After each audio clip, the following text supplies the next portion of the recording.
जीवन में कुछ भी असंभव नहीं है। जब जागो तब सवेरा होता है।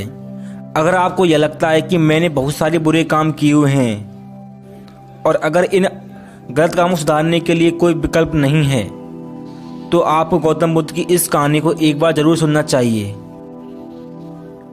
एक दिन बुद्ध श्रावस्ती के एक गांव में भिक्षा मांगने के लिए पहुंचे थे।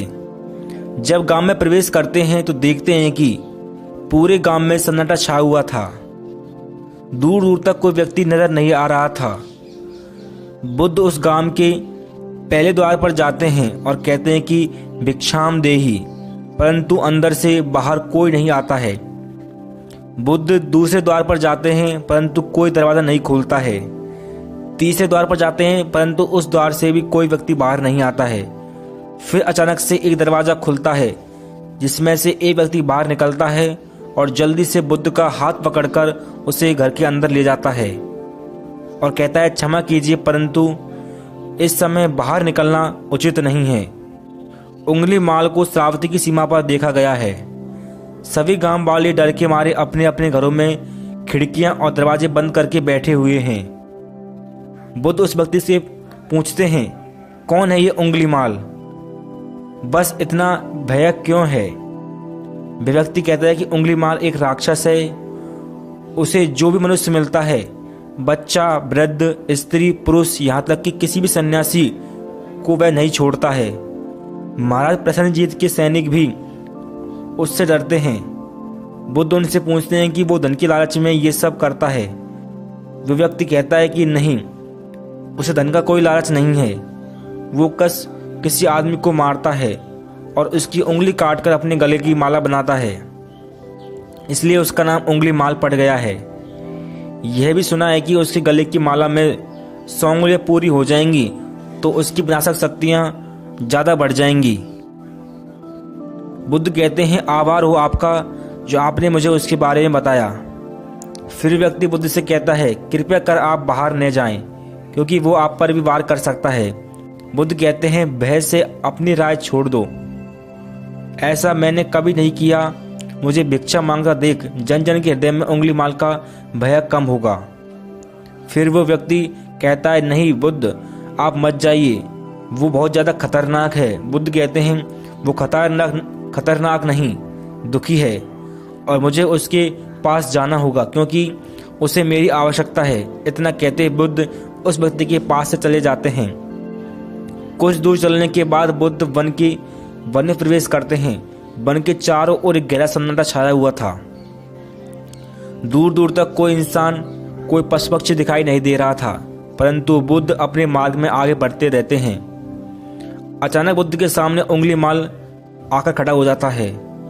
उसका इतना डरावना रूप था कि कोई व्यक्ति उसे देख ले तो वहीं अपनी जान निकाल दे। उसके गलों में उंगलियों की माला होती है। चेहरे और हाथ रक्त से सने हुए होते हैं। शरीर शक्तिशाली होता है। उसका रूप इतना भयानक होता है कि किसी भी साधारण व्यक्ति के प्राण तो देखते ही निकल जाएं। परंतु बुद्ध पर उंगली माल के डरावने का रूप कोई असर नहीं होता है।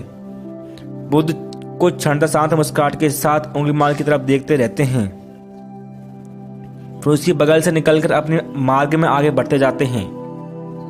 बुद्ध को ऐसा करते देख उंगली माल को यह समझ नहीं आता कि उसके साथ ऐसा क्यों हो रहा है। वह मन ही मन सोचता है कि मुझे देखकर लोग या तो भाग जाते हैं या मुझे देखकर मर जाते हैं या मुझसे अपने प्राणों की भीख मांगने लगते हैं। मैंने ऐसे कई सन्यासियों को भी देखा है, मारा है, परंतु मैंने आज तक ऐसा व्यक्ति नहीं देखा जो मुझे नज़रअंदाज करके अपने मार्ग में आगे बढ़ जाए। या तो इसने मुझ पर ध्यान नहीं दिया होगा या फिर हो सकता है कि यह देख ही ना सकता हो, परंतु मुझे इससे क्या, मुझे तो अपने गले की माला पूरी करना है। उंगली माल बुद्ध को आवाज लगाता है, ए साधु रुक। फिर भी बुद्ध उंगली माल को नजरअंदाज करते हैं और इसके मार्ग में आगे बढ़ते जाते हैं। उंगली माल बहुत ज्यादा क्रोध होकर बुद्ध को आवाज लगाता है, ए साधु रुक। फिर भी बुद्ध उंगली माल को नजरअंदाज करता है और अपने मार्ग में आगे बढ़ते जाते हैं। उंगली माल तीसरी बार अधिक क्रोध में आकर आवाज लगाता है, ए साधु रुक। बुद्ध कहते हैं, मैं तो रुका हुआ हूँ। उंगली माल बुद्ध के पास जाता है और कहता है, मेरे आदेश देने के बाद भी तू क्यों नहीं रुका? मैं तो बहुत पहले ही रुक चुका हूँ, तुम ही जल्दी चलते आ रहे हो। उंगलीमाल ये समझ नहीं पाता कि बुद्ध क्या कह रहे हैं, परंतु वो इतना ज़रूर समझ जाता है कि सामने खड़ा व्यक्ति उससे थोड़ा भी डरा नहीं है। उंगलीमाल बुद्ध को डराने के लिए चिल्ला चिल्ला कर पूछता है, ए साधु, तुमको मुझसे डर नहीं लगता है? क्या मैं आदि मानव हूँ? बुद्ध कहते हैं, नहीं, तुम मानव हो। बुद्ध की यह बात सुनकर उंगलीमाल के हृदय पर बात लग जाती है।